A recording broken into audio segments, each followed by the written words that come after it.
जय हिंद दोस्तों, मैं हूं आपका बहादुर सर। और दोस्तों, आज के इस वीडियो में हम करंट अफेयर्स के एक अति महत्वपूर्ण टॉपिक साइंस एंड टेक्नोलॉजी को डिस्कस करने वाले हैं। दोस्तों, ये जो टॉपिक है ये काफ़ी महत्वपूर्ण होता है। आप किसी भी एग्ज़ाम की तैयारी कर रहे हों, डन मानो इस टॉपिक से 2 से 3 क्वेश्चन तो पूछे ही जाते हैं। तो आइए दोस्तों, बिना किसी देरी के शुरुआत कर लेते हैं नंबर फर्स्ट क्वेश्चन से। नंबर फर्स्ट क्वेश्चन है, 9 महीने अंतरिक्ष में रहने के बाद सुनीता विलियम्स और उनके साथी बुच बिलमोर किस मिशन के द्वारा अंतर्राष्ट्रीय अंतरिक्ष स्टेशन से पृथ्वी पर वापस लौटे हैं? तो दोस्तों, आपको पता होगा कि सुनीता विलियम्स और उनके जो साथी हैं वो 9 महीने से ज़्यादा अंतर्राष्ट्रीय अंतरिक्ष स्टेशन पर फंसे रहे और अब पृथ्वी पर वापस लौटे हैं। ठीक है, तो ये दोनों चर्चाओं में हैं। किस मिशन के द्वारा ये वापस लौटे?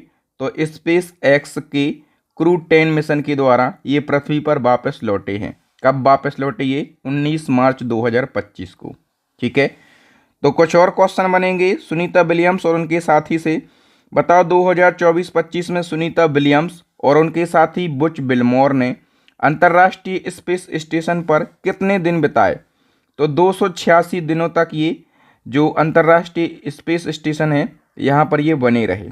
ठीक है, फिर पूछा जाएगा कि सुनीता विलियम्स और उनके साथी बुच बिलमोर को अंतर्राष्ट्रीय अंतरिक्ष स्टेशन से पृथ्वी पर कहाँ पर उतारा गया? तो इन दोनों को दोस्तों समुद्र में उतारा गया है। आप लोग फोटो में देख पा रहे होंगे, इनको फ्लोरिडा के तट पर समुद्र में उतारा गया है। ठीक है, फिर बताओ कि किस भारतीय मूल की अंतरिक्ष यात्री ने सबसे लंबे समय तक अंतरिक्ष में चलने का नया रिकॉर्ड बनाया? दोस्तों, स्पेस वॉक करने का जो नया रिकॉर्ड है ये सुनीता विलियम्स ने बना लिया। अब 9 महीने तक ये फंसी रहीं। ठीक है, 9 महीने तक तो फंसी रहीं, तो इनने एक रिकॉर्ड ही बना लिया अंतरिक्ष में सबसे लंबे समय तक चलने का। कितने समय तक ये चलीं? तो 62 घंटे 6 मिनट तक ये चलीं। ठीक है, फिर सुनीता विलियम्स और उनके साथी बुच बिलमोर जून 2024 में किस अंतरिक्ष यान के माध्यम से अंतर्राष्ट्रीय स्पेस स्टेशन पर पहुंचे थे? देखो, ये कब गए थे? ये जून 2024 में गए थे।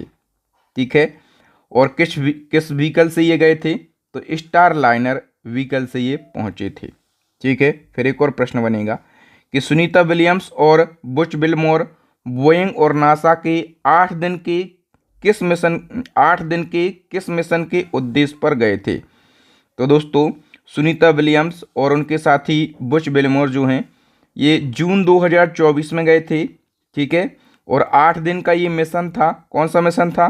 Crew flight test mission. ठीक है, और ये जून 2024 में गए केवल 8 दिन के लिए, लेकिन ये ISS यानी कि अंतर्राष्ट्रीय स्पेस स्टेशन पर फंस गए थे। 9 महीने से ज़्यादा ये फंसे रहे और इनको अब वापस लाया गया है। ठीक है, तो इतने क्वेश्चन आपके एग्जाम में यहाँ से बनेंगे। अब दोस्तों, इसके अलावा भी साइंस एंड टेक के जो महत्वपूर्ण प्रश्न हैं उनको भी हम डिस्कस कर लेते हैं। ठीक है, सबसे पहले बताइए कि भारत अपना चंद्रयान 4 मिशन किस वर्ष तक लॉन्च करेगा? तो चंद्रयान 4 मिशन जो है ये 2027 तक लॉन्च होगा। इसकी घोषणा इसरो के चीफ ने कर दी है। फिर बताओ कि दुनिया की सबसे गहरी प्रयोगशाला कहाँ पर बनाई गई है? सबसे गहरी प्रयोगशाला दोस्तों ये चाइना में बनाई गई है, चाइना के सिचुआन प्रांत में। और दोस्तों, ये जो प्रयोगशाला है ये ब्रह्मांड के सबसे बड़े अनसुलझे रहस्य डार्क मैटर को स्टडी करने के लिए बनाई गई है। इसी क्रम में एक और प्रश्न बनेगा दोस्तों, विश्व की सबसे ऊंची खगोलीय वेधशाला का उद्घाटन कहाँ पर किया गया? विश्व की सबसे ऊंची खगोलीय वेधशाला का उद्घाटन जापान में किया गया, जापान की राजधानी टोक्यो में। ठीक है, और ये जो सबसे ऊंची वेधशाला है, खगोलीय वेधशाला, इसका नाम रखा गया है आटाकामा वेधशाला। ऊंचाई कितनी है? 16,570 फीट इसकी ऊंचाई है। ओके, नेक्स्ट है, भारत के पहले एनालॉग अंतरिक्ष मिशन की शुरुआत कहाँ की गई है? भारत का पहला एनालॉग अंतरिक्ष मिशन है, इसकी शुरुआत लद्दाख के लेह में करी गई है। इसका उद्देश्य है अंतर्ग्रहीय आवास में जीवन का अनुकरण करना। नेक्स्ट, टाटा ने भारत का पहला निजी पृथ्वी अवलोकन उपग्रह लॉन्च किया। इसका नाम क्या है? इसका नाम है TSAT-1A। नेक्स्ट है, भारत की पहली महिला रोबोट कौन सी हैं जो कि अंतरिक्ष में उड़ान भरेंगी? तो दोस्तों भारत की पहली महिला रोबोट का नाम है व्योममित्र और ये अंतरिक्ष में उड़ान भरेंगी। बताइए, अंतरिक्ष अनुसंधान पर वैश्विक सम्मेलन कहाँ पर आयोजित हुआ है? तो दक्षिण कोरिया के बुसान शहर में इसका आयोजन किया गया है। नेक्स्ट है, अंतरिक्ष अभ्यास 2024 का आयोजन कहाँ पर किया गया? सही आंसर हो जाएगा देश की राजधानी नई दिल्ली में और इसका आयोजन रक्षा अंतरिक्ष एजेंसी के द्वारा किया गया। भारत का पहला स्वदेश रूप से विकसित प्रदूषण नियंत्रण पोत समुद्र प्रताप कहाँ लॉन्च किया गया है? सही आंसर हो जाएगा गोवा में। बताइए, नासा के द्वारा लॉन्च टेनेजर फर्स्ट उपग्रह किसका अध्ययन करेगा? तो ये कार्बन डाइऑक्साइड और मीथेन का अध्ययन करेगा। बताओ, वर्ष 2024 में दुनिया का पहला लचीला सोलर पैनल किसने विकसित किया है? सही आंसर हो जाएगा दोस्तों यूनाइटेड किंगडम के ऑक्सफोर्ड यूनिवर्सिटी के द्वारा। वीडियो में आगे बढ़ने से पहले आप लोगों के लिए गुड न्यूज़ है, हमारे चैनल पर 3 ई बुक लॉन्च हो गई हैं। जो हमारी सबसे बेहतरीन ई बुक है, सबसे ट्रेंडिंग ई बुक है, वो है करंट अफेयर्स की ई बुक। इस ई बुक के अंदर आपको मंथली करंट अफेयर्स के अलावा टॉपिक वाइज करंट अफेयर्स भी मिल जाएगा। जो दूसरी हमारी ई बुक है वो है स्टैटिक जीके की रामबाण ई बुक। इस ई बुक के अंदर आपको मोस्ट रिपीटेड 5000 से ज़्यादा क्वेश्चन मिल जाएंगे। इसके अलावा हमारी साइंस की रामबाण ई बुक भी लॉन्च हो गई है और इन तीनों ई बुक का लिंक आपको वीडियो के डिस्क्रिप्शन बॉक्स में मिल जाएगा या फिर आपको यहाँ पर एक व्हाट्सअप नंबर दिख रहा होगा। आप यहाँ पर कॉन्टैक्ट करते हैं तो आपको 2 ई बुक के साथ 1 ई बुक बिल्कुल फ्री में दी जाएगी। ये ऑफर चल रहा है। नेक्स्ट क्वेश्चन है, पृथ्वी के ध्रुवों का अध्ययन करने के लिए फ्रेम 2 मिशन कौन लॉन्च करेगा? काफ़ी महत्वपूर्ण क्वेश्चन है। तो दोस्तों पृथ्वी के ध्रुवों का अध्ययन करने के लिए फ्रेम 2 मिशन लॉन्च किया जाएगा स्पेस एक्स कंपनी के द्वारा। नेक्स्ट है, दुनिया की ऐसी पहली निजी कंपनी का नाम बताइए जिसने चांद की सतह पर सफलतापूर्वक मून लैंडर उतारा है। तो दुनिया की ऐसी पहली प्राइवेट कंपनी जिसने चांद की सतह पर अपना मून लैंडर उतारा है, उस कंपनी का नाम है इंटूइटिव मशीन और ये अमेरिका की एक प्राइवेट कंपनी है। नेक्स्ट क्वेश्चन है, अंतरिक्ष में जाने वाले सबसे उम्रदराज व्यक्ति कौन बने हैं जिन्होंने 90 वर्ष की उम्र में अंतरिक्ष की यात्रा करी हो? तो अंतरिक्ष में जाने वाले सबसे उम्रदराज अंतरिक्ष यात्री बने हैं एड ड्वाइट और ये अमेरिका के हैं, 90 वर्ष के। ठीक है, याद रखना। नेक्स्ट क्वेश्चन है काफ़ी महत्वपूर्ण क्वेश्चन, भारत में पहला राष्ट्रीय अंतरिक्ष दिवस यानी कि नेशनल स्पेस डे कब मनाया गया? तो पहली बार नेशनल स्पेस डे ये 23 अगस्त को मनाया गया है। ठीक है, 23 अगस्त 2024 को इसको मनाए जाने की घोषणा कब की गई थी? 2023 में। तो अब से हर साल ये कब मनाया जाएगा राष्ट्रीय अंतरिक्ष दिवस? तो 23 अगस्त को मनाया जाएगा। तो 2024 की थीम याद रखो, चंद्रमा को छूते हुए जीवन को छूना, भारत की अंतरिक्ष गाथा इसकी थीम रही है। नेक्स्ट क्वेश्चन है, महिला नेतृत्व कार्यक्रम है women in space leadership program, किस देश के द्वारा ये प्रोग्राम शुरू किया गया है? अपने देश भारत के द्वारा सितंबर 2024 को ये प्रोग्राम शुरू किया गया। भारत के शुक्र ग्रह मिशन का नाम बताओ। काफ़ी महत्वपूर्ण क्वेश्चन है। भारत के शुक्र ग्रह मिशन का नाम है वीनस ऑर्बिटल मिशन, इसको शॉर्ट में VOM कहा जाएगा। इसकी लॉन्चिंग कब निर्धारित की गई है? तो मार्च 2028 में इसकी लॉन्चिंग की जाएगी। इसी क्रम में दोस्तों शुक्र ऑर्बिटल मिशन को कब लॉन्च करने की घोषणा की गई है? तो मैंने बताया मार्च 2028 को इसको लॉन्च किया जाएगा। इस ऑर्बिटल मिशन के लिए बजट भी स्वीकृत हो गया है। कितना बजट स्वीकृत हुआ है? तो 1236 करोड़ रुपए का बजट स्वीकृत हुआ है। नेक्स्ट क्वेश्चन है और काफ़ी महत्वपूर्ण क्वेश्चन है, 17 अप्रैल 2024 में किस संस्थान ने श्री रामलला का सूर्य तिलक किया? तो दोस्तों जब जनवरी 2024 में अयोध्या राम मंदिर का उद्घाटन हुआ, ठीक है, तो रामलला जी की प्रतिमा का भी वहां पर उद्घाटन हुआ। ठीक है, तो इसी क्रम में दोस्तों 17 अप्रैल 2024 की बात है जब रामलला जी के माथे पर सूर्य की किरणों को डाला गया था नेचुरल तरीके से। ठीक है, ये कहलाया श्री रामलला का सूर्य तिलक। ठीक है, तो ये किस संस्थान ने किया था? भारतीय तारा भौतिकी संस्थान ने। ये काफ़ी महत्वपूर्ण क्वेश्चन है, तो इस संस्थान का नाम याद रखना। रामलला का सूर्य तिलक कब किया गया था? 17 अप्रैल 2024 को ये भी आपको याद रखना है। सतह से सतह पर मार करने वाली बैलिस्टिक मिसाइल है शाहीन-2। इसका सफल परीक्षण किया गया है पाकिस्तान देश के द्वारा। इसी क्रम में पाकिस्तान ने किस देश की सहायता से पाकसैट MM-1 उपग्रह प्रक्षेपित किया है? तो पाकसैट MM-1 जो सैटेलाइट है ये पाकिस्तान ने चाइना की सहायता से लॉन्च करी है। नेक्स्ट क्वेश्चन है, किस देश के 3 अंतरिक्ष यात्री 6 महीने का मिशन पूरा करने के बाद सुरक्षित रूप से पृथ्वी पर लौट आए हैं?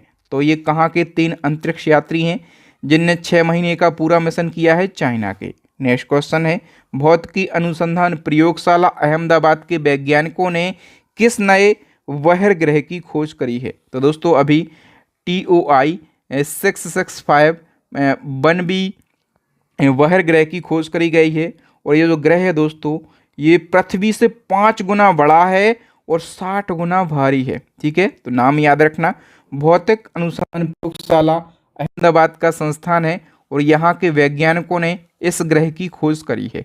नेक्स्ट क्वेश्चन है, दूरबीन के एक नए विकसित prototype laser interferometer space antenna का अनावरण किसने किया है? करेक्ट आंसर हो जाएगा नासा ने।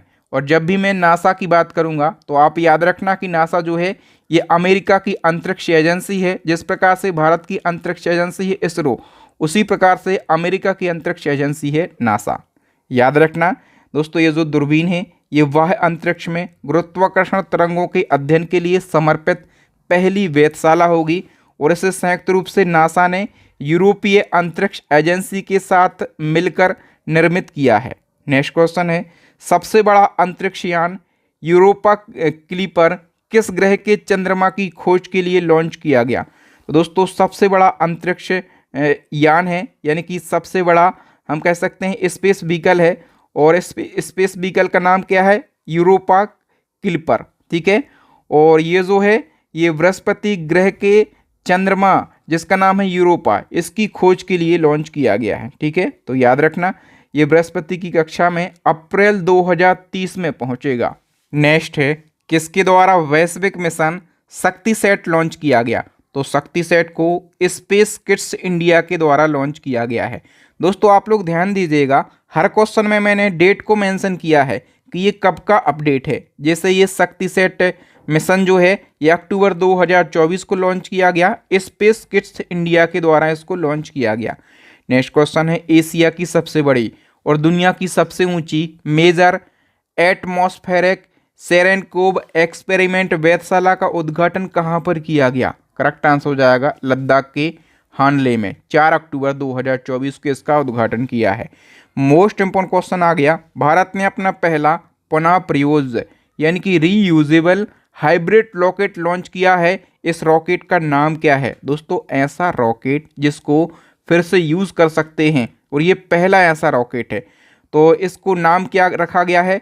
रहूमी इसका नाम रखा गया है। ठीक है, किस संस्थान ने सूर्य के रहस्यों की गहराई तक जाने के लिए सूर्य के वातावरण के चुंबकीय क्षेत्र का अध्ययन करने के लिए नए तरीकों की खोज करी है? तो ये खोज भारतीय खगोल भौतिकी संस्थान के द्वारा करी गई है। नेक्स्ट है, भारत के आगामी अंतरिक्ष स्टेशन का नाम क्या है? करेक्ट आंसर हो जाएगा भारतीय अंतरिक्ष स्टेशन। इसको शॉर्ट में BAS फर्स्ट के नाम से जाना जाएगा। नेक्स्ट है, स्पेस एक्स के पोलारिस डॉन मिशन के बाद कौन सा कैप्सूल सुरक्षित रूप से पृथ्वी पर लौट आया है? तो करेक्ट आंसर हो जाएगा दोस्तों क्रू ड्रैगन। ठीक है, तो याद रखना दोस्तों, स्पेस एक्स कंपनी ने पहला ऐसा कैप्सूल लॉन्च किया है जो कि लॉन्चिंग के बाद वापस लौट आएगा। ठीक है, दुनिया का पहला ये रॉकेट है और स्पेस एक्स कंपनी ने ये कारनामा करके दिखाया है। नेक्स्ट क्वेश्चन है, पोलारिस डॉन मिशन के दौरान कौन सी महत्वपूर्ण घटना हुई? तो इसके दौरान पहली व्यावसायिक स्पेस बॉक्स करी गई है। ठीक है, नेक्स्ट क्वेश्चन है, किस देश ने चांद्रयान फर्स्ट उपग्रह लॉन्च किया है? तो ये चांद्रयान फर्स्ट उपग्रह ये ईरान के द्वारा लॉन्च किया गया है। नेक्स्ट हमारा क्वेश्चन है, किसने चंद्रमा पर मैग्मा महासागर का सबूत प्रस्तुत किया है? चंद्रमा पर मैग्मा महासागर है, ये सबूत जो है अपन ने जो चंद्रयान लॉन्च किया था। ठीक है, तो चंद्रयान का जो प्रज्ञान रोवर है इसने ये सबूत प्रस्तुत किया है। बताइए भारत ने किस ड्रोन को 1000 किलोमीटर की रेंज के साथ पेश किया? करेक्ट आंसर हो जाएगा स्वदेशी कामिकाजे ड्रोन के लिए। ठीक है, और ये जो ड्रोन है ये राष्ट्रीय एरोस्पेस प्रयोगशाला के द्वारा पेश किया गया। नेक्स्ट क्वेश्चन है, भारत के चंद्रयान 3 मिशन टीम को यूएसए के किस अंतरिक्ष अन्वेषण पुरस्कार से सम्मानित किया गया? तो अपने देश की जो चंद्रयान 3 मिशन की टीम है, ठीक है, उसको अमेरिका का एक महत्वपूर्ण पुरस्कार दिया गया है, जैक सोएगर्ट जूनियर पुरस्कार। ठीक है, याद रखना ये काफ़ी महत्वपूर्ण क्वेश्चन है। और इसी क्रम में चंद्रयान 3 मिशन में उल्लेखनीय उपलब्धियों के लिए एविएशन वीक लॉरेंस अवार्ड 2024 से किसे सम्मानित किया गया? तो एविएशन वीक लॉरेंस अवार्ड जो है ये इसरो के लिए दिया गया है। क्यों दिया गया? चंद्रयान 3 मिशन में उल्लेखनीय उपलब्धियों के लिए। नेक्स्ट क्वेश्चन है, किसने नए विकसित मानव संवर्धित अंतरिक्ष यान की पहली महिला पायलट बनकर इतिहास रच दिया है? तो ये सुनीता विलियम्स ने रचा है इतिहास। सुनीता विलियम्स कौन है? भारतीय मूल की और नासा की अंतरिक्ष यात्री हैं। तो सुनीता विलियम्स से एक और क्वेश्चन याद रखना कि अभी अंतर्राष्ट्रीय अंतरिक्ष स्टेशन के नए कमांडर कौन बने हैं? तो ये सुनीता विलियम्स ही बनी हैं। किस देश के स्वास्थ्य मंत्री ने भारी बारिश के बाद हैजा महामारी की घोषणा करी? तो ये स्पेस से रिलेटेड तो क्वेश्चन नहीं है लेकिन महत्वपूर्ण है। तो सूडान के जो स्वास्थ्य मंत्री हैं, ठीक है, यहाँ पर भारी बारिश हुई इसलिए हैजा महामारी घोषित की गई है। बताइए किस देश ने स्टार लिंक को टक्कर देने के लिए पहला सैटेलाइट समूह नेटवर्क लॉन्च किया है? सही आंसर हो जाएगा चाइना ने। नेक्स्ट है, इसरो का नवीनतम पृथ्वी अवलोकन उपग्रह, इसको नाम दिया गया है EOS-8। किसके द्वारा ये लॉन्च किया गया? सही आंसर हो जाएगा small satellite launch vehicle D3 के द्वारा। नेक्स्ट है, विश्व का सबसे बड़ा प्लास्टिक प्रदूषक देश कौन सा बना है? तो ये अपना देश भारत बना है। ठीक है, भारत में प्रतिवर्ष 9.3 मिलियन टन प्लास्टिक कचरा उत्पन्न होता है। बताइए भारतीय अंतरिक्ष स्टेशन के पहले मॉड्यूल के निर्माण को किसके द्वारा स्वीकृति दी गई है? तो सही आंसर हो जाएगा केंद्रीय कैबिनेट के द्वारा। और दोस्तों ये जो स्टेशन है 2035 तक ये संचालन में आएगा। ठीक है, भारत ने किस वर्ष तक अंतरिक्ष में खुद का पहला स्पेस स्टेशन बनाने का लक्ष्य रखा? तो भारत ने अंतरिक्ष में अपना खुद का स्पेस स्टेशन बनाने का लक्ष्य जो है 2035 रखा है। और दोस्तों इस प्रकार के जो क्वेश्चन हैं लक्ष्य वाले ये ज़रूर पूछे जाते हैं। ठीक है, तो मैं एक वीडियो बहुत जल्दी बनाने वाला हूँ भारत सरकार के आगामी लक्ष्य। ठीक है, बहुत जल्दी एक डेडिकेटेड वीडियो बना दूंगा। और बहुत सारे बच्चे कमेंट करके मुझे बोलते हैं कि सर आप इस टॉपिक पर वीडियो बनाइए, उस टॉपिक पर वीडियो बनाइए। तो मेरे भाई मैं ऐसे कई सारे टॉपिक पर वीडियो बना चुका हूं, लगभग मैं 30 से 35 टॉपिक पर वीडियो बनाकर अपलोड कर चुका हूं करंट अफेयर्स के। आप हमारी टॉपिक वाइज प्लेलिस्ट को ज़रूर विजिट कीजिए, वहां पे आपको करंट अफेयर्स के सारे टॉपिक मिल जाएंगे। ठीक है, और हर टॉपिक में मैंने बहुत ज़्यादा मेहनत करी है, मतलब हर टॉपिक में बेस्ट कंटेंट आपको मिलेगा, ये आपके बहादुर सर का दावा है। ठीक है, नेक्स्ट क्वेश्चन है, केंद्रीय कैबिनेट ने किस नए लॉन्च व्हीकल के विकास को स्वीकृति दी है? सही आंसर हो जाएगा अगली पीढ़ी का लॉन्च वाहन, इसको शॉर्ट में NGLV कहा जाएगा, नेक्स्ट जनरेशन लॉन्च व्हीकल। ठीक है, बताइए आदित्य L1 अंतरिक्षयान को प्रभा मंडल यानी कि हेलो कक्षा में L1 बिंदु के चारों ओर एक परिक्रमा पूरी करने में कितना समय लगा है? तो देखो आदित्य L1 क्या है? हमारे देश के द्वारा लॉन्च किया गया पहला सूर्य मिशन है। ठीक है, और इसको हेलो कक्षा में L1 बिंदु का एक चक्कर लगाने में 178 दिन का समय लगा है।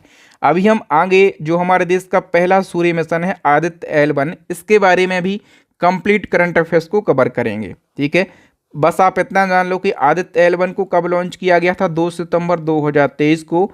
ये भारत का पहला सूर्य मिशन है और ये अपनी हेलो कक्षा में 6 जनवरी 2024 को पहुंचा। तो ये 2 डेट आप जरूर याद रख लेना। नेक्स्ट है, किस अंतरिक्षयान ने सौर उग्रता यानी कि सोलर फ्री को कैप्चर किया है? तो ये आदित्य L1 ने ही जो है कैप्चर किया है। आदित्य L1 ये सूर्य मिशन है और ये जो है सूर्य को स्टडी करने के लिए ही लॉन्च किया गया है। ठीक है, तो सूर्य जो भी एक्टिविटी करता है वो कैप्चर करके हमें बताएगा। नेक्स्ट क्वेश्चन है, किस एजेंसी ने भारत को अपने मानव अंतरिक्ष उड़ान कार्यक्रम के लिए साझेदार देश के रूप में घोषित किया है? तो space exploration and research agency ने। ये कहाँ की एजेंसी है? इसको शॉर्ट में सेरा कहा जाता है और ये यूएसए की एजेंसी है। ठीक है, यूएसए की एजेंसी जो है ये नासा है और ये सेरा भी है। ठीक है, नेक्स्ट है, किस अंतरिक्ष एजेंसी ने अपोफेस क्षुद्र ग्रह का अध्ययन करने के लिए एक मिशन लॉन्च करने की घोषणा करी है? तो सही आंसर हो जाएगा यूरोपीय अंतरिक्ष एजेंसी ने। ठीक है, और दोस्तों ये अपोफेस क्षुद्र ग्रह क्या है? तो ये पृथ्वी के बहुत करीब से गुजरेगा वर्ष 2029 में। ठीक है, तो ये जो क्षुद्र ग्रह है ये पृथ्वी से 32,000 किलोमीटर की दूरी से गुजरेगा 2029 में। ठीक है, और इसी समय ये जो यूरोपीय अंतरिक्ष एजेंसी है, ठीक है, ये मिशन लॉन्च करेगी जिससे अपोफेस क्षुद्र ग्रह का अध्ययन किया जा सके। नेक्स्ट क्वेश्चन है, जलवायु परिवर्तन पर बादलों के प्रभाव का अध्ययन करने के लिए अर्थ केयर उपग्रह किसके द्वारा लॉन्च किया गया? तो अर्थ केयर उपग्रह जो है ये यूरोपीय अंतरिक्ष एजेंसी के द्वारा ही लॉन्च किया गया है। बताइए इसरो ने किसके साथ तृष्णा मिशन की घोषणा करी है? तो देखो तृष्णा मिशन की हम बात करें, ये इसरो ने इसकी घोषणा करी है और फ्रेंच नेशनल स्पेस एजेंसी के साथ में। ठीक है, जो तृष्णा है इसका फुल फॉर्म आप जान लो, thermal infrared imaging satellite for high resolution natural resources assessment इसका फुल फॉर्म है। इसका उद्देश्य क्या है? महाद्वीपीय जीवमंडल की ऊर्जा और जल बजट की विस्तृत निगरानी इसका उद्देश्य है। किस अंतरिक्ष यात्री ने हाल ही में 1000 दिन अंतरिक्ष में बिताकर इतिहास रचा है? यानी कि अंतरिक्ष में सबसे ज़्यादा दिन बिताने वाले जो अंतरिक्ष यात्री हैं ये ओलेग कोनोनेंको बन गए हैं। ठीक है, कहाँ के अंतरिक्ष यात्री हैं ये? रूस के, और इनने अंतरिक्ष में 1000 दिन बिताए हैं और इससे पहले अंतरिक्ष में सबसे ज़्यादा रहने का रिकॉर्ड जो है ये इन्हीं के नाम पर था। तो इनने अपना खुद का ही रिकॉर्ड ब्रेक कर लिया है। नेक्स्ट क्वेश्चन है, कौन सी अंतरिक्ष एजेंसियां चंद्रमा के लिए एक मानकीकृत समय प्रणाली बनाने के लिए काम कर रही हैं? तो कौन सी अंतरिक्ष एजेंसी ये काम कर रही हैं? नासा और यूरोपीय अंतरिक्ष एजेंसी। ठीक है, ये दो एजेंसियां जो हैं ये मानकीकृत समय प्रणाली बनाने के लिए काम कर रही हैं।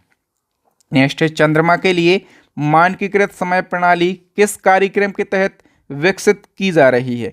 तो ये आर्टेमिस कार्यक्रम के द्वारा विकसित की जा रही है। ठीक है, बताइए वायुगतिकीय डिजाइन और विश्लेषण के लिए प्रवाह सॉफ्टवेयर किसके द्वारा विकसित किया गया? तो ये जो प्रवाह सॉफ्टवेयर है ये विक्रम साराभाई अंतरिक्ष केंद्र और इसरो के द्वारा विकसित किया गया है। चाइना के किस यान ने चंद्रमा के सुदूर हिस्से पर सफलतापूर्वक लैंडिंग करी है? तो चाइना का यांग जो एक व्हीकल है, ठीक है, इसका नाम है चांग E6, काफ़ी चर्चाओं में ये रहा है। ठीक है, तो इस व्हीकल ने चंद्रमा के सुदूर हिस्से पर सफलतापूर्वक लैंडिंग करी है। ठीक है, कब की ये न्यूज़ है? 2 जून 2024 की। देखो मैंने डेट मेंशन करी है, मैं बार बार बोल रहा हूँ, मैंने बहुत मेहनत करी है इस कंटेंट को बनाने में। ये जो टॉपिक है आपको पूरे यूट्यूब पर इस टॉपिक पर कंटेंट नहीं मिलेगा। और हो क्या रहा है, मैं जैसे ही वीडियो अपलोड कर देता हूँ कुछ लोग आएंगे कंटेंट को कॉपी करेंगे अपलोड कर देंगे। ठीक है, और बच्चे बोलेंगे कि सर ये क्या हो रहा है। अब भाई मैं क्या ही कर सकता हूँ, लेकिन अब मैं ऐसे लोगों को रिवेल करूँगा यूट्यूब पर। ठीक है, ऐसे लोगों के लिए मैं आप लोगों को बताऊंगा कि कौन कौन मेरा कंटेंट कॉपी कर रहा है। ठीक है, जिससे आपको पता चल सके कि मैं मेहनत कर रहा हूं और कौन मेरे कंटेंट को चोरी कर रहा है। ठीक है, और यदि आपको मेरा कंटेंट किसी दूसरे चैनल पर मिलता है तो आप लोग मुझे ज़रूर बताइएगा कि सर ये जो बंदा है आपका कंटेंट चोरी कर रहा है। नेक्स्ट है, इसरो ने किसके साथ मिलकर सफलतापूर्वक PS4 3D मुद्रित रॉकेट इंजन का निर्माण करके स्पेस टेक्नोलॉजी में एक मील का पत्थर हासिल किया है? तो करेक्ट आंसर हो जाएगा दोस्तों, इसरो ने विप्रो 3D के साथ में मिलकर इस रॉकेट इंजन का निर्माण किया है। ठीक है, इसी क्रम में दोस्तों बताइए इसरो द्वारा किस पुनः प्रयोज्य लॉन्च व्हीकल यानी कि रीयूजेबल लॉन्च व्हीकल की तीसरी और अंतिम परीक्षण लैंडिंग की है? तो दोस्तों इस लॉन्च व्हीकल को पुष्पक नाम दिया गया है जो कि रीयूजेबल है, इसको फिर से यूज़ कर सकते हैं। नेक्स्ट क्वेश्चन है, किस देश ने सफलतापूर्वक पहला अंगारा A5 स्पेस रॉकेट लॉन्च किया है। तो अंगारा A5 स्पेस रॉकेट को रूस के द्वारा लॉन्च किया गया है। ठीक है, बताइए अंतरिक्ष पर्यटक के रूप में अंतरिक्ष में जाने वाले पहले भारतीय कौन है? मोस्ट इम्पोर्टेंट क्वेश्चन है। तो अंतरिक्ष में जाने वाले जो पहले भारतीय हैं वो हैं गोपी थोटाकुरा। और गोपी थोटाकुरा जो हैं ये ब्लू ओरिजिन के NS-25 मिशन का हिस्सा हैं। और ये ब्लू ओरिजिन जो है जेफ बेजोस का ये जो है मिशन था। ठीक है, तो ये जो ब्लू ओरिजिन है ये जेफ बेजोस के द्वारा स्थापित किया गया था। नेक्स्ट क्वेश्चन है, चंद्रमा की परिक्रमा करने वाली दुनिया की पहली महिला अंतरिक्ष यात्री कौन बनेगी? तो करेक्ट आंसर हो जाएगा Christina Koch. Next question, ISRO के अध्यक्ष S सोमनाथ के अनुसार, अब ये इसरो के पूर्व अध्यक्ष हो गए हैं। ठीक है, याद रखना। नए कौन बने हैं? तो V नारायण बने हैं। तो इसरो के पूर्व अध्यक्ष S सोमनाथ के अनुसार भारत कब तक मलबा मुक्त अंतरिक्ष मिशनों को प्राप्त करने का लक्ष्य रखा है? तो वर्ष 2030 तक। अंतरिक्ष मलबे से निपटने के लिए किस देश ने दुनिया का पहला लकड़ी का उपग्रह लॉन्च किया? तो दोस्तों ये जापान ने किया है। और लकड़ी का ये जो उपग्रह है इसका नाम क्या है? लिंगोसैट इसका नाम है। ठीक है, लिंगोसैट प्रोब। और इसे कौन सी लकड़ी से बनाया गया है? तो मैग्नोलिया लकड़ी से इसको बनाया गया है। किस अंतरिक्ष एजेंसी ने मंगल ग्रह पर बर्फ की खोज की है? तो दोस्तों यूरोप की एजेंसी है ESA। इसने मंगल ग्रह पर बर्फ की खोज करी है। नेक्स्ट है, किस देश ने ब्रह्मांडीय घटनाओं का अवलोकन करने के लिए एक नया उपग्रह आइंस्टीन प्रोब लॉन्च किया है? तो चाइना ने इसको लॉन्च किया है। कौन सा संगठन चंद्रमा पर कुशल पेलोड परिवहन के लिए पहला चंद्र रेलवे प्रणाली विकसित करने की योजना बना रहा है? तो कौन सा संगठन? अमेरिका का नासा संगठन। चंद्रमा पर कुशल परिवहन प्रणाली प्रदान करने के लिए कौन सी परियोजना शुरू की गई है? सही आंसर हो जाएगा flexible levitation on a track. इसको शॉर्ट में फ्लोट कहा जाता है। ठीक है, नेक्स्ट क्वेश्चन है, दुनिया का पहला 3D रॉकेट किस कंपनी के द्वारा लॉन्च किया गया? मोस्ट इम्पोर्टेंट क्वेश्चन है ये। दुनिया का पहला 3D रॉकेट ये अग्निकुल कंपनी के द्वारा लॉन्च किया गया है। ठीक है, ये अग्निकुल कॉस्मोस कंपनी कहाँ की है? तो ये चेन्नई की कंपनी है। और इसने दुनिया का पहला 3D रॉकेट लॉन्च किया है। ये जो रॉकेट है दुनिया का पहला 3D रॉकेट, इसका नाम है अग्निबाण। और इसके इंजन का नाम पूछा जाए तो अग्निलेट इसके इंजन का नाम है। इसकी launching Satish Dhawan space centre Sriharikota Andhra Pradesh से करी गई है। नेक्स्ट और काफ़ी महत्वपूर्ण क्वेश्चन, भारत के पहले मानव अंतरिक्ष मिशन गगनयान के लिए कितने अंतरिक्ष यात्रियों के नाम घोषित किए गए हैं? सही आंसर हो जाएगा 4 अंतरिक्ष यात्रियों के नाम घोषित किए गए हैं। और इन 4 अंतरिक्ष यात्रियों के नाम हैं, एक है प्रशांत बालकृष्णन नायर, दूसरे हैं अंगद प्रताप, तीसरे हैं अजीत कृष्णन, चौथे हैं शुभांशु शुक्ला। ठीक है, तो इन चारों के नाम याद रखो। नेक्स्ट है, इसरो ने इनसेट 3DS मिशन को कहाँ से सफलतापूर्वक लॉन्च किया है? सही आंसर हो जाएगा सतीश धवन अंतरिक्ष केंद्र श्रीहरिकोटा से। नासा ने किस मिशन को पृथ्वी के गर्म हो रहे वायुमंडल और महासागर का अध्ययन करने के लिए लॉन्च किया? तो सही आंसर हो जाएगा दोस्तों PACE मिशन के लिए नासा ने लॉन्च किया है। ठीक है, PACE मिशन जो है इसमें PAC का फुल फॉर्म क्या है? Plankton aerosol cloud ocean ecosystem. बताओ भारत दुनिया की किस सबसे बड़ी रेडियो टेलीस्कोप परियोजना का हिस्सा बन गया है? तो करेक्ट आंसर हो जाएगा स्क्वायर किलोमीटर एरे वेधशाला। और दोस्तों इसको शॉर्ट में SKO कहा जाएगा। ठीक है, इसका मुख्यालय कहाँ पर है? UK में। नेक्स्ट, चंद्रमा की सतह पर उतरने वाला 5वां देश कौन सा बना? देखो, चंद्रमा की सतह पर उतरने वाला जो चौथा देश है ये अपना देश भारत बना था। ठीक है, तो 5वां देश कौन सा बना है? जापान। चंद्रमा की सतह पर उतरने वाले 5 देश, 5 में से पहला पूछा जाएगा तो पहला संयुक्त राज्य अमेरिका है, दूसरा है सोवियत संघ, तीसरा है रसिया, चौथा बना अपना देश भारत और 5वां है जापान। लेकिन आपसे पूछा जाएगा कि चंद्रमा की साउथ पोल पर उतरने वाला यानी कि चंद्रमा के दक्षिण ध्रुव पर उतरने वाला पहला देश, तो अपना देश भारत है। ठीक है, क्योंकि भारत ने चंद्रयान 3 उतारा और भारत ऐसा करने वाला पहला देश बना। नेक्स्ट क्वेश्चन है, किस देश ने सफलतापूर्वक पहला मीथेन ईंधन वाला रॉकेट कक्षा में पहुंचाया है? तो मीथेन ईंधन वाला जो पहला रॉकेट है ये चाइना ने पहुंचाया है। ठीक है, इस रॉकेट का नाम जो है जूके 2 रखा गया है और इसे चीनी लैंड स्पेस टेक्नोलॉजी के द्वारा लॉन्च किया गया। नेक्स्ट है, किसने साइकी मिशन लॉन्च किया जिसने 16 मिलियन किलोमीटर दूर से पृथ्वी पर लेजर फायर किए हैं? तो नासा ने साइकी मिशन को लॉन्च किया है। ठीक है, 13 अक्टूबर 2023 को ये लॉन्च हुआ था। और ये किस धात्विक क्षुद्र ग्रह का अध्ययन करता है? तो ये 16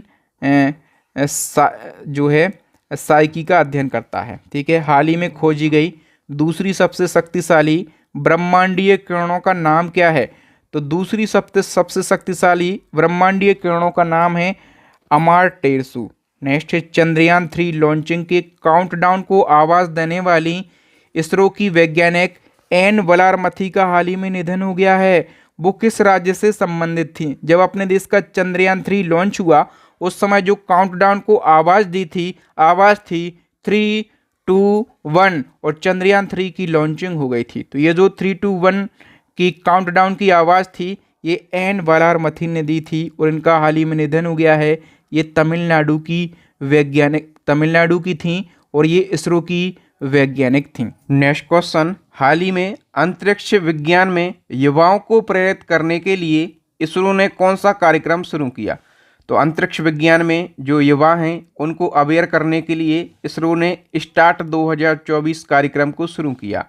अप्रैल 2024 में बेंगलुरु में अंतरिक्ष क्षेत्र के भारतीय स्टार्टअप दिगंबर के वैश्विक मुख्यालय का उद्घाटन किसने किया? तो एस सोमनाथ ने। उस समय ये इसरो के चीफ थे लेकिन अभी ये इसरो के पूर्व चीफ हो गए हैं। स्पेस इंडिया का जो ब्रांड एम्बेसडर है ये संजना सांघी के लिए बनाया गया है। संजना सांघी बॉलीवुड की प्रसिद्ध अभिनेत्री हैं। भारत के पहले मानव युक्त गहरे महासागर मिशन समुद्रयान के लिए किस पनडुब्बी को विकसित किया गया? तो समुद्रयान मिशन के लिए मत्स्य 6000 नामक एक पनडुब्बी को विकसित किया गया है। ये भी महत्वपूर्ण प्रश्न है। ये अंतरिक्ष में जाने वाली सऊदी अरब की पहली महिला कौन बनी है? तो दोस्तों ये बन गई हैं रयान वरनाबी। भारत के ऐसे पहले स्पेस क्राफ्ट का नाम बताइए जिसने अंतरिक्ष से पहली सेल्फी ली हो? तो वो है आदित्य एल1। नेक्स्ट है, इसरो के किस वैज्ञानिक को शीर्ष फ्रांसीसी नागरिक सम्मान लीजन ऑफ ऑनर से सम्मानित किया गया? तो लीजन ऑफ ऑनर से सम्मानित किया गया है VR ललितांबिका को। और VR ललितांबिका जो है इनको नवंबर 2023 को ये सम्मान मिला है। ठीक है, कहाँ का ये सम्मान है? तो फ्रांस का शीर्ष नागरिक सम्मान है ये। इस सम्मान का नाम है लीजन ऑफ ऑनर। और ये VR ललितांबिका को क्यों दिया गया? तो इनको ये सम्मान भारत फ्रांस अंतरिक्ष सहयोग को बढ़ावा देने के लिए दिया गया है। ठीक है, तो दोस्तों यहाँ पर हमने स्पेस से रिलेटेड करंट अफेयर्स के क्वेश्चन को पढ़ लिया। अब दो महत्वपूर्ण टॉपिक हैं। एक है चंद्रयान-3 जो कि चंद्रमा का अध्ययन करने के लिए लॉन्च किया था, भारत ने सफल रहा। और एक है आदित्य एल1, ठीक है, जो कि भारत का पहला सोलर मिशन है। ये सूर्य को स्टडी करने के लिए लॉन्च किया गया और ये अभी सूर्य को स्टडी कर ही रहा है और समय समय पर ये रिपोर्ट भी भेजता रहता है। तो इन दोनों से जितने महत्वपूर्ण क्वेश्चन बनते हैं, एक बार मोटे मोटे क्वेश्चन, महत्वपूर्ण क्वेश्चन आप पढ़ लीजिए। जैसे चंद्रयान-3 को कब लॉन्च किया गया था? 14 जुलाई 2023 को। चंद्रयान-3 का जो हिस्सा है लैंडर, ये चंद्रमा पर कहाँ पर सफलतापूर्वक लैंड हुआ है? तो ये साउथ पोल पर सफलतापूर्वक लैंड हुआ। चंद्रयान-3 को किस रॉकेट की मदद से लॉन्च किया गया? LVM 3 रॉकेट से। और चंद्रयान-3 के लैंडर का नाम क्या है? विक्रम है। रोवर का नाम क्या है? प्रज्ञान है। चंद्रयान-3 को सतीश धवन अंतरिक्ष केंद्र श्रीहरिकोटा आंध्र प्रदेश और आंध्र प्रदेश के तिरुपति जिला में ये स्थित है। यहाँ से चंद्रयान-3 को लॉन्च किया गया। भारत चंद्रमा की सतह पर अपना सफलतापूर्वक चंद्रयान उतारने वाला कौन सा देश बना है? तो मैं ऊपर बता चुका हूँ कि भारत चंद्रमा की सतह पर उतरने वाला चौथा देश है। लेकिन आपसे पूछा जाएगा कि चंद्रमा के दक्षिण ध्रुव यानी कि साउथ पोल पर भारत अपना रोवर उतारने वाला कौन सा देश बना है? तो साउथ पोल पर उतरने वाला भारत जो है ये पहला देश बना है। चंद्रयान 3 को किस संस्था ने लॉन्च किया है? इसरो ने। इसरो अपने देश की अंतरिक्ष एजेंसी है। चंद्रयान 3 का कुल बजट कितना आवंटित हुआ था? 615 करोड़ रुपए का। और चंद्रयान 3 की जो थीम थी वो है साइंस ऑफ दी मून, ठीक है। और चंद्रयान 2 की डेट याद रखो, इसको कब लॉन्च किया गया था? तो 22 जुलाई 2019 को लॉन्च किया गया था ये, ठीक है। सतीश धवन अंतरिक्ष केंद्र से ही इसको लॉन्च किया गया था। इसके रॉकेट का नाम है GSLV MK3, लैंडर का नाम है विक्रम और रोवर का नाम क्या है? प्रज्ञान। चंद्रयान 1 की बात करें, इसको कब लॉन्च किया गया था? 2008 में चंद्रयान फर्स्ट को लॉन्च किया गया था। 22 अक्टूबर 2008 को सतीश धवन अंतरिक्ष केंद्र से इसको लॉन्च किया गया था। इसने चंद्रमा के चारों ओर करीब 3400 परिक्रमाएं की थीं और 22 अक्टूबर 2008 से 29 अगस्त 2009 तक कुल 313 दिन तक ये काम करता रहा। और इसने सबसे पहले चंद्रमा पर पानी और बर्फ का पता लगाया। चंद्रयान फर्स्ट ने चंद्रमा पर सबसे पहले पानी और बर्फ का पता लगाया, ठीक है। इसी क्रम में दोस्तों भारत का जो पहला सोलर मिशन है उसका नाम क्या है? आदित्य L1, ठीक है। ये सूर्य को स्टडी करने के लिए भारत ने लॉन्च किया है। आदित्य L1 निम्न में से किसका अध्ययन करेगा? तो ये सूर्य का अध्ययन करेगा। ऐसे ऐसे क्वेश्चन पूछे जाएंगे, ठीक है। आदित्य L1 को कब लॉन्च किया गया? 2 सितंबर को। कहाँ से लॉन्च किया गया? तो ये सतीश धवन अंतरिक्ष केंद्र से लॉन्च हुआ। आदित्य L1 को किस रॉकेट से लॉन्च किया गया? PSLV XL या फिर इसको PSLV C57 के नाम से भी जाना जाता है। आदित्य L1 में जो L1 है इसका मतलब क्या है? तो जो L है इसका मतलब है लैग्रेंज पॉइंट, ठीक है। लैग्रेंज पॉइंट पृथ्वी से कितनी दूरी पर स्थित है? तो 1.5 मिलियन किलोमीटर की दूरी पर स्थित है। आदित्य L1 सूर्य से करीब खालिस्तान किलोमीटर दूर से उसका अध्ययन करेगा। देखो ये कहाँ पर का अध्ययन करेगा? ये L1 यानी कि लैग्रेंज पॉइंट पर रहकर सूर्य को स्टडी करेगा। अब देखो सूर्य पर तो जा नहीं सकते, सूर्य पर कैसे जा सकते हैं? वहाँ का तापमान है ना कितना ज़्यादा है। तो यहाँ पर एक पॉइंट है लैग्रेंज पॉइंट, यहाँ पर ये आदित्य L1 रहेगा और सूर्य को ताकता रहेगा, सूर्य को स्टडी करता रहेगा। आदित्य L1 को हेलो ऑर्बिट में पहुंचाने में कितने दिन लगे? तो 125 दिन लगे, लगभग 4 महीने। सूर्य के विभिन्न पहलुओं का अध्ययन करने के लिए आदित्य L1 में कितने उपकरण या फिर पेलोड लगाए गए हैं? आदित्य L1 में टोटल 7 पेलोड लगाए गए हैं। आदित्य L1 मिशन तैयार करने में कुल कितना खर्चा आया? तो 400 करोड़ रुपए का खर्चा आया है। नेक्स्ट है आदित्य L1 का डिज़ाइन किस संस्थान ने तैयार किया? तो आदित्य L1 का जो डिज़ाइन है ये बेंगलुरु की एक संस्थान ने तैयार किया है। इस संस्थान का नाम है इंडियन इंस्टीट्यूट ऑफ एस्ट्रोफिजिक्स। फिर बताओ कि आदित्य L1 मिशन को किस संस्था ने लॉन्च किया? तो आदित्य L1 मिशन को इसरो के द्वारा लॉन्च किया गया। इसरो के बारे में तो आप लोग जानते होंगे, क्या है ये? भारत की अंतरिक्ष एजेंसी है। इसका फुल फॉर्म होता है इंडियन स्पेस रिसर्च ऑर्गेनाइजेशन। स्थापना 1969 में, हेडक्वार्टर है बेंगलुरु में। और इसके जो नए चेयरमैन बने हैं उनका नाम है डॉक्टर वी नारायण, ठीक है। तो इसरो के नए चेयरमैन का नाम आपको ज़रूर याद रखना है। तो दोस्तों यहाँ पर हमने साइंस एंड टेक्नोलॉजी से बनने वाले मोस्ट इम्पोर्टेंट क्वेश्चन को डिस्कस कर लिया। हमने चंद्रयान 1, 2, 3 को डिस्कस कर लिया। 4 कब लॉन्च होगा ये भी हमने डिस्कस किया। आदित्य L1, ठीक है, इसको भी हमने डिस्कस कर लिया। और तमाम वो प्रश्न जो कि एग्जाम में बन सकते थे उन सभी को हमने डिस्कस कर लिया है, ठीक है। अंतरिक्ष से संबंधित एक जीके का डोज है, आप चाहें तो इसको एक बार पढ़ सकते हैं वीडियो को पॉज करके, क्योंकि यहाँ से एक क्वेश्चन देखने के लिए मिलता है, ठीक है। तो इसको भी आप स्क्रीनशॉट ले लीजिएगा या फिर पढ़ लीजिएगा, ठीक है। इसी प्रकार से यदि आप टॉपिक वाइज करंट अफेयर्स को पढ़ना चाहते हैं, करंट अफेयर्स के वो सारे टॉपिक पढ़ना चाहते हैं जहाँ से क्वेश्चन एग्जाम में पूछे जाते हैं, तो हमारी करंट अफेयर्स की ई बुक लॉन्च हो गई है। इसके साथ हमारी स्टैटिक जीके की रामबाण ई बुक लॉन्च हो गई है, साइंस की रामबाण ई बुक लॉन्च हो गई है। इन सभी ई बुक को परचेस कर लेना। ये आपको व्हाट्सएप नंबर दिख रहा होगा, यही हमारा पेमेंट नंबर है। यदि आप यहाँ से पेमेंट करते हैं तो 2 ई बुक परचेस करने के बाद आपको 1 ई बुक बिल्कुल फ्री में दी जाएगी। ये ऑफर चल रहा है। बाकी आगे 2 टेस्ट क्वेश्चन हैं, इनके आंसर आपको देके जाना है कि भारत अपना चंद्रयान 4 मिशन किस वर्ष तक लॉन्च करेगा और 17 अप्रैल 2024 को किस संस्थान ने श्री रामलला का सूर्य तिलक किया था? ये 2 आंसर आपको कमेंट सेक्शन में कमेंट करके बताना है। मुझे उम्मीद है कि आपको ये कंटेंट, मेरे पढ़ाने का तरीका ज़रूर अच्छा लगा होगा। तो वीडियो को अभी के अभी लाइक कर दीजिएगा और अपने विचार कमेंट करके बताइएगा। वीडियो को ज़्यादा से ज़्यादा शेयर कीजिए और यदि आप चाहते हैं इसी प्रकार के ट्रेंडिंग टॉपिक सबसे पहले आपको मिल सकें तो चैनल को सब्सक्राइब कर लो, साथ में घंटी वाला आइकन ज़रूर दबा लेना, ताकि जब भी मैं नया वीडियो अपलोड करूं उसका नोटिफिकेशन सबसे पहले आपको मिल सके। Thank you. जय हिंद। वंदे मातरम।